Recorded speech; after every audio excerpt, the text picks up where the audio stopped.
ይህ ህፃን ከተወለደ ጀምሮ በፊኛ መሳይ ነገር ውስጥ ተቀምጧል። ምክንያቱም ህፃኑ ለውጭ አየር አለርጂ ስለነበር ነው።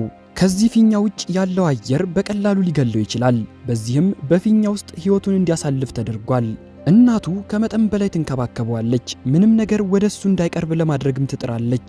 በቤታቸው ውስጥም ለሱ መኖሪያ ትልቅና ጠንካራ ፊኛን አዘጋጅተዋል። በውስጡም ውድና ቅንጡ የተባሉ መጫወቻዎችን አስቀምጠውለታል። በተጨማሪም በቤታቸው ውስጥ እንደ ልቡ እንዲንቀሳቀስ መንቀሳቀሻ ቱቦዎችን ገጥመውለታል። እናቱ ዕለት በዕለት ትንከባከበዋለች፣ በራሱ መንገድም ታስተምረዋለች። ምግብም ቢሆን የምትሰጠው ካከመች በኋላ ነው። ጃክ በዚህ ህይወቱ ባይከፋም ሁልጊዜ ህፃናት ወደ ቤታቸው በመምጣት ያሾፉበታል።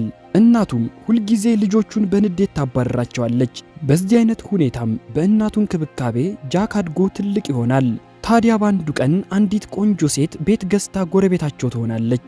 በመጀመሪያ ቀንም ተያይተው ፈገግታን ይለዋወጣሉ። እሱም ቀን በቀን ስራ የሚሰራ እየመሰለ ልጅቷን ይከታተላት ጀመር። እሷም ጃክ እየተከታተላት እንደሆነ ስላወቀች ጓደኛዋን ስለ ጃክ ተጠይቀዋለች። ጓደኛዋ ግን እያሾፈና እየሳቀ ስለ ጃክ ህይወት ይነግራታል። በነገራት ታሪክ ልቧ ስለተነካም ወደ ጃክ ቤት ትሄዳለች።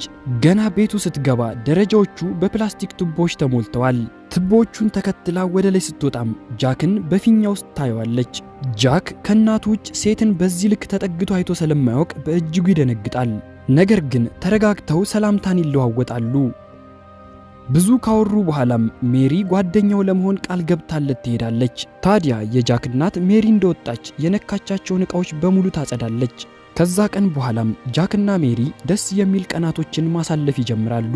አብረው ይዝናናሉ፣ ስለ ታሪካቸውም ያወራሉ፣ ስራዎችንም አብረው መስራት ይጀምራሉ። የሁለቱ ቀረቤታም በእጅጉ እያደገ ሄደ። ነገር ግን ጃክ ያለበት ፊኛ ቀረቤታቸውን አገደው።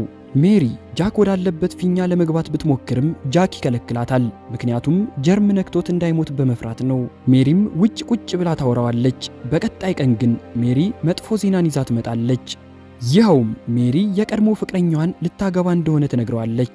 ታዲያ ሜሪ ሌላ ዜና ልትነግረው ስትል ጃክ ተናዶ እስከዛሬ የሰጠችውን ስጦታ በሙሉ መልሶላት ወደ ቤት እንድትሄድ ያዛታል። እሷም በውስጡ የያዘችውን ዜና ሳትነግረው እያለቀሰች ትወጣለች። እሱም በእጅጉ ይጎዳል። ነገር ግን በዛ ቀን ሜሪ አምጥታው የነበረውን ስጦታ ጥላው ሄዳ ስለነበር ጃክ ይከፍተዋል። በውስጡም እንደምትወደው የሚገልጽ መልእክት ነበረው። እሱም ወዲያውኑ አንድ ሐሳብ ይመጣለታል። ወደ ውጭ ለመውጣት የሚያስችለውን ፊኛም ይሰራል። ከብዙ ልፋት በኋላም ለመጀመሪያ ጊዜ ውጭውን ማየት ቻለ። ሜሪ ወዳለችበት ለመሄድም ባስ ስቴሽን ሄዶ ትኬት ይጠይቃል። ነገር ግን ከኪስ ውስጥ ብር ማውጣት ባለመቻሉ በእግሩ ጉዞውን ወደ ሜሪ ጋር ያቀናል። እየተራመደ ሳለም ባስ ይገጨዋል።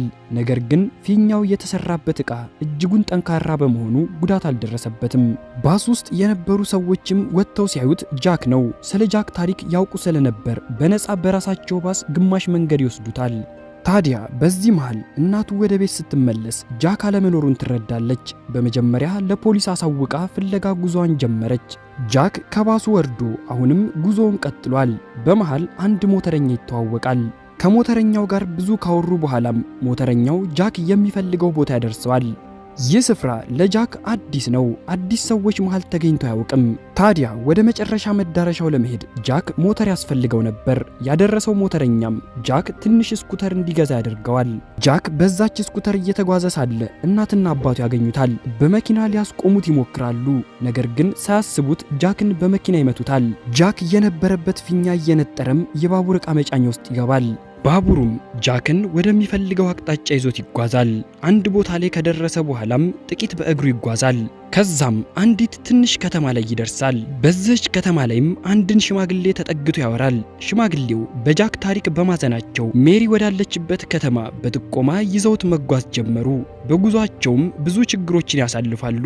በመጨረሻ ግን ሽማግሌው ጃክ ሜሪ ላይ እንዲደርስባት በማሰብ ትንሽ አውሮፕላን ተከራይተው እሷ ወደምትገኝበት ከተማ ይዘውት ይሄዳሉ። ጃክም ቦታው ላይ ሲደርስ ሜሪ ለማግባት በዝግጅት ላይ ነበረች። ጃክ ወዲያውኑ ቤተክርስቲያን ውስጥ ተገኝቶ ፍቅሩን ይገልጽላታል።